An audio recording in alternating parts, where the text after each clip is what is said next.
In today's video, we will be talking about bolt extractors.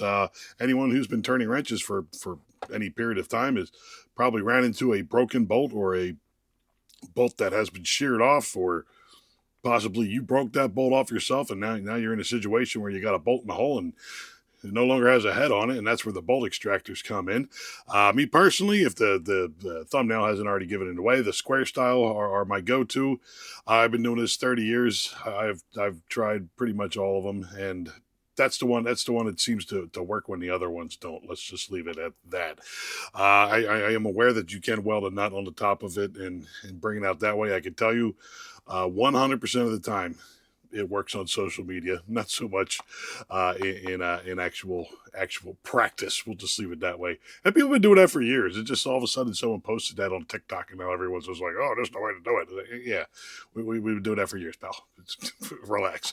Sorry. A little bit of a tangent there, but yeah, for me, bolt extractors in general are a bit of a consumable. Not like a weekly consumable like paper towels, but every few years you got to come in and give them a refresh, and that's where I'm at. I kind of did a little digging around in that KnKut, or yeah, KnKut cut company. I did a video a while back on those step tip bits. A little update on those. They're great. I would say they're mostly great for plate steel and sheet metal, anything like that. If you're drilling through a big chunking thing, you're better off with a regular bit. But I'm still glad I got them, because most of the stuff I work on is plate steel or sheet metal. Back on topic, but yeah. So KnKut, I was just kind of digging around for a new set. My left hand drill bits are also kind of getting. I got about a third of them left, and the other two that are in the pack, the tips are worn out on them, so I could use another set of left hand drill bits. So I picked up this here made in the USA from KnKut, and yeah. Like I said, I'm happy with the drill bits. I'm sure I'll be happy with these. But yeah, so what do you say we face the camera down? We'll kind of go into what makes bolts stick and why these are better than the other styles that we've been using, that I'll show, that I have and I still occasionally use. And yeah, we'll just kind of dig deep into this whole topic here, and maybe you'll learn something. Maybe you already know everything, and you just click away right now if you know everything, because I'm making a video and I still don't know everything. So let's get into it. So what do you say we just kind of start off with more common ones that I've used in the past. This particular set is a snap-on one. No part number on the thing. These guys are the ones that I've had this thing for years. This is actually the one that got me using the square ones. Someone gave it to me, and I loved it. But yeah, this is the standard spiral style ones. They got a nice long point on the thing, which I would say is kind of a negative on these, because it makes you have to drill a deeper hole. This particular set, again, snap on cobalt. They look like maybe cobalt coated drills, split point. I've omitted a couple of them over the years. I think I broke one of these. Yeah, this smaller one I broke the tip off of years ago, but decent enough set. Now, moving on to another common style. These again from Snap-on. Kind of shows you how long I've had these. This particular set, more stubby, so you don't have to drill as deep as a hole. You got more flutes just in general on here, which kind of gives you a little bit better bite than these other style here, where you got these big wide flutes, and these have the smaller ones, which just gives you more contact points on the broken fastener there. I would also like to kind of point out this one, and it's broken right here. Another one broken. I gave it to the Snap-on guy, and he never came back. He stopped going to my shop. So much for that Snap-on warranty. I mean, sure, I could warranty it through the website, but I'd rather just make a video and complain about it. Most recent times, again, I've switched to the square style ones. These particular ones are GEARWRENCH, affordable, we could say that. And yeah, square drive, little flutes on the sides. We'll get into the nitty gritty on these things once we kind of dive into the video. But yeah, this has been my go-to extractor since then. Now, moving to current day, which is my newest replacement here. We got these here KnKut jobbies. On the front here, you got the different sizes of the who's and what's it's. You kind of see it right there. Nice little plastic case to keep everything together. And then you got yourself on the left side, you got yourself some, I believe these are, it doesn't say, but looks like cobalt coated split point machinist length or stubby length drill bits. High speed steel, I'm guessing. Oh yeah, it says HS on the side. Maybe not. I don't know. But yeah, I'm sure they're fine. And then on the other side here, we got this set of the old square drives, all nice and brand new and not all chipped up like that other set I have. Got some kind of, I guess it's some kind of conformal coating on the side of it, but they're all marked with the number of drill, and then, well, sorry, the drill size, both bolt size, drill size, and then this is the extractor you would use for it. Kind of nice that they put that all on the side of the extractor there. Wear safety goggles, absolutely. And yeah, and it's actually, it's laser etched in, but yeah, decent enough. All right, so let's talk about what actually causes a bolt to get stuck inside a filthy rusty hole there. And basically what you have here, I mean, you just got yourself a standard fine thread bolt, and you have the nut that goes up and down the deal there. I mean, threads are basically just a ramp on a corner. It's a simple machine. And yeah, what you have there is what we would call clearance. So here's a little cutaway. I'm sorry, the art department had off this week, so you're gonna have to deal with my doodles. Basically, what we have here is over here would be the hole. I mean, we're not going to count the other side over here, and over here would be the bolt that's sheared off in the top there. Now, the space we have between the threads, that's your clearance, and that's what allows the bolt to the nut or the bolt to move in and out of the hole without any problems. Now, excluding, cross threads or thread damage or threads welding together or any kind of Loctite, the thing that usually causes bolts to get stuck is that in between this clearance, you get yourself a whole bunch of rust. And then all of a sudden, you don't have any clearance anymore. And then your bolt no turn because it don't have no clearance. Now, I've seen all the videos with the people who do test bolt extractors and they spray their magic solution onto the things and they make it rusty. You can't reproduce real world rust in a lab or in a garage or whatever. Rust is different. I mean, even we're talking like the thermal cycles, like on a exhaust manifold, which is like the holy terror of rusted bolts. Yeah, thermal expansion. I mean, basically what happens when you get the thermal expansion, the everything swells up in here and it kind of makes everything a little bit tighter, which will compact the rust into it, makes it a little tighter. And then when everything kind of goes back to normal again, now you just have a little bit of rust, which allows a little bit more rust to grow in there. Do that a couple of thousand times, then all of a sudden you have a bolt that's locked up tighter than a bull's ass at fly time. Now, generally speaking, if it isn't too bad, you come over here on the bolt side and you get yourself a punch and you whack it a few times and then it just kind of breaks up all this rust. Again, you pour a little bit of heat into it. That again will break up the rust a little bit. And sometimes if you get the extractor in there, which is again why I kind of like the square ones, you can kind of work those back and forth, which again will bust up that rust a little bit. Another little tip is if you're looking at it today and you're going to be working on it tomorrow or next week or something like that, get yourself your favorite penetrating oil of choice. Everyone's got their favorite. Some people do the old, diesel and ATF. My personal favorite is PB Blaster or Freol, which is made by Tub of Towels. That stuff actually works pretty good.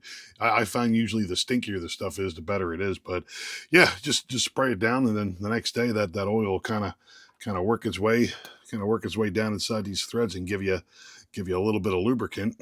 I mean, again, it's just a spiral staircase going up, and it'll eventually work its way down to the bottom.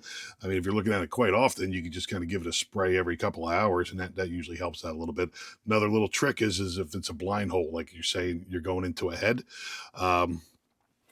drill a hole down into the thing all the way through the bolt, and there's usually some opening down at the end, and then just kind of spray the penetrating oil all the way through it and let it create a puddle down at the bottom, kind of like this. You got it, and it'll That looks naughty, but yeah, kind of create a puddle down in the bottom that'll fill up, and then it'll kind of wick its way up using the rust kind of like as a sponge. Now let's move on to as to why I like the square ones better than the circular helical jobby guys. I'm gonna make myself a little circle here. This is an old micro drone I used to fly. I'm sure all these batteries are done. And we got ourselves, this would be the broken bolt. This would be the material surrounding it. And this here would be the drill, or the hole that you drill inside the thing that you're going to put your extractor in. Let's make it a little offset so I could make a good example here. So we're kind of going to go around here.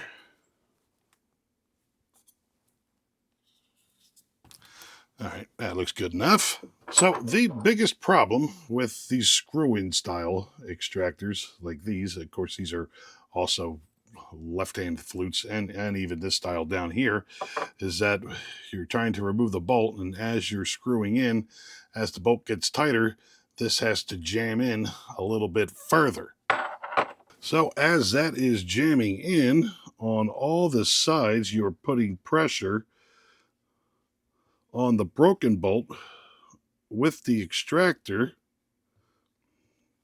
and basically you're pushing out. Now, if you have a situation like this, I don't know anyone who could drill a perfect hole down the center of a bolt freehand with a drill. You get lucky sometimes. But even in a situation like this, where you'll actually have a weak spot right in here, so this side is actually going to spread out more than this side. And again, what you're losing is your clearance. So you have a bolt that's stuck that already doesn't have enough clearance to remove, and then you jam one of these guys inside there, and then you lose all you're making it even tighter, which is making it harder to remove, which then you're pushing this thing in further because you're really wrenching on the thing, which again is making it harder to remove. It's kind of a vicious cycle. Now, that amount of clearance that you're losing is probably only a couple of thousands. It's not that much, but you know, you're already stuck. A couple extra thousands is just going to make things worse. I was trying to think of a way to kind of jam one of these things in here and measure it so we could see what the actual difference is. I just don't have the correct measuring tools to be able to make a consistent measurement, so I just did it this way instead. So what I did was I just took a regular old bolt, put it in the vise, drilled a hole down the middle of it using the right drill for the right extractor for the right bolt. Came over here, just hit it with the torch, just standard kind of heat that you would use on a bolt that you're trying to get a little bit of, well, break up the rust and get a little bit of lubricant to suck down inside of it. And yeah, just took this guy, put it in there, and cranked it as hard as I would normally do to kind of remove a bolt. And yeah, so you're coming down here, everything's nice and copacetic down this end, and then we get all the way up to the end, and then yeah, it's locked up. Now, I mean, if I put an impact on it, sure, but I mean that's not what we're talking about in this video. Yeah, so you can see just from this little situation here how you're losing your clearance on the thing. And yeah, that's the last thing you want to do, make things tighter when you're trying to remove something that's too tight to begin with. And another thing that I forgot to mention was the problem with these two is if you break one of these off inside there, now you have two things you got to remove that are screwed in and that are too tight, which kind of stinks. Whereas with the square jobbies, this is that old beat up one. With the square jobbies, if you kind of sit in the side there, whack it with a nice little punch on either side, it'll generally loosen up, and then you get a pair of tweezers and pick it out, or even just put a magnet in there and pick it out. All right, so we got the same broken bolt, the same drilled out hole, but instead we have the square extractor here. Now, with these square extractors, you have the 4 points, because it's a square. I mean, that's not quite a square, but it's as good as I could do. Yeah, you got the 4 points of the square, and you're only touching on the 4 corners, which translates to it digging into the broken bolt a little bit more. And what I'll generally do with these is I'll drill the hole, stick this in it, give it a couple of taps with a hammer or a wrench that I got laying by. Give it a twist. If it feels like it's starting to cut loose, give it another tap, give it a little bit more of a twist, so forth and so on. But again, the nice thing about these is that the force that it takes to remove the bolt isn't being translated into this thing actually screwing into the bolt, expanding it. Now, these points will expand it a little bit, but it's in those smaller areas, so you're going to be cutting into the bolt more than you're actually just kind of screwing into it, causing the broken bolt to expand into the material. And again, just to reiterate, if you do get a little overzealous and you end up snapping the thing off, like I said, you give it a couple of taps here, a couple of taps here, a couple of taps here, get that hole a little bit loosened up, then get yourself a pick or a magnet or just about anything, get in there and you can pull it out. And then again, you don't have this thing to worry about trying to figure out how to get unscrewed out of a problem, and you just gave yourself a whole other problem that you need to worry about before you fix the problem that you were trying to fix in the first place. So there we go. That was a bit of a long explanation as to why I like these, but I find it better to give people a good explanation as to why I'm choosing a particular thing. These guys right here, I still use these on an occasion. I got a bolt that I know is going to come loose, and I don't have to worry about it. The one drawback I did forget to mention with these, well, I kind of half mentioned it. Over time, they do get chipped up on the corners there, just from using them. I'd rather them get chipped up than break off inside of a broken bolt. So I got one, a bolt that I'm pretty sure is going to come loose. I'll grab one of these guys, use it to extract it. And if it doesn't work, I already got the hole there. I could always switch to these guys, which is nice. So to kind of wrap things up, as far as tips and tricks as to removing those stubborn broken bolts, of course, again, whack the top of it with a hammer to try to break up the rust there. Put a little bit of heat on it, which will again break up the rust and expand everything. Hit it with the penetrating oil, which if it's hot, it'll open up the holes a little bit, let the penetrating oil get into them. Another thing that I just remembered I forgot with these guys, the square drives, you can actually rock these back and forth a little bit. They're meant to go in the loosening direction, but you can kind of see the profile there. They're meant to go in the loosening direction, but you got it in there pretty good. You can kind of give it a rock back and forth, which again will break up that rust. I think that's about it as far as oh yeah, the biggest tip: take your time. I see guys get into broken bolts and they're in some big friggin' rush to get the thing out. It's just take your time. You do it quick and break it. You're going to spend more time. You spend an extra 10 minutes being careful, and you're going to save a lot of time. So yeah, that's about it for this video. Let's close it out. So there we go. That is my thoughts on how bolts get stuck, how to remove bolts, and why I choose this particular style to remove broken bolts. Anyone with any experience, and I'm not talking you removed a couple of dozen bolts.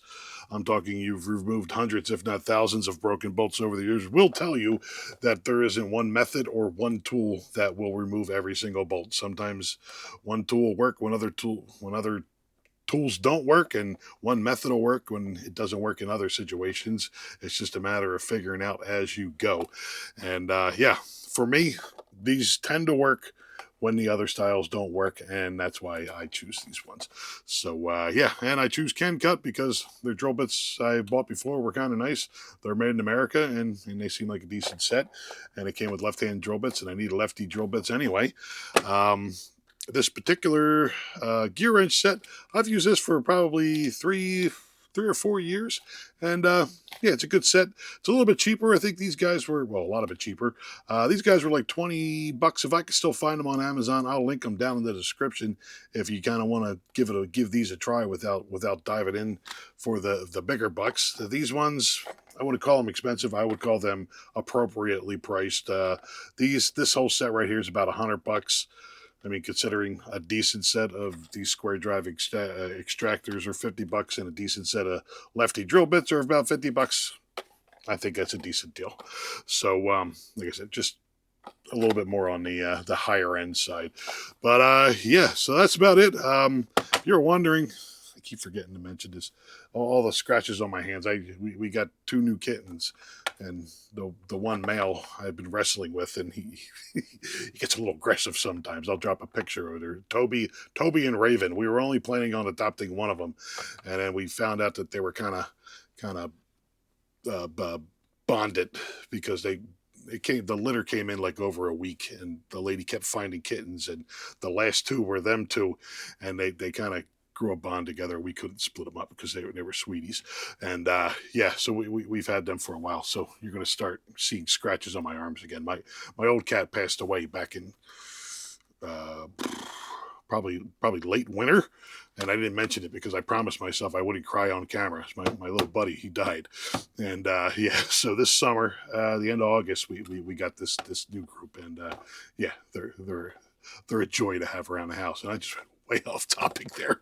but anyway, I'll drop down in the description, read the description. If I think of anything else as far as tips and tricks for removing bolts, I'll put it down in there. That was a lot of information to get out of this big dumb head all in one video. So check the description on the things, and like I said, I'll link these and these cheaper jobbies down in the description.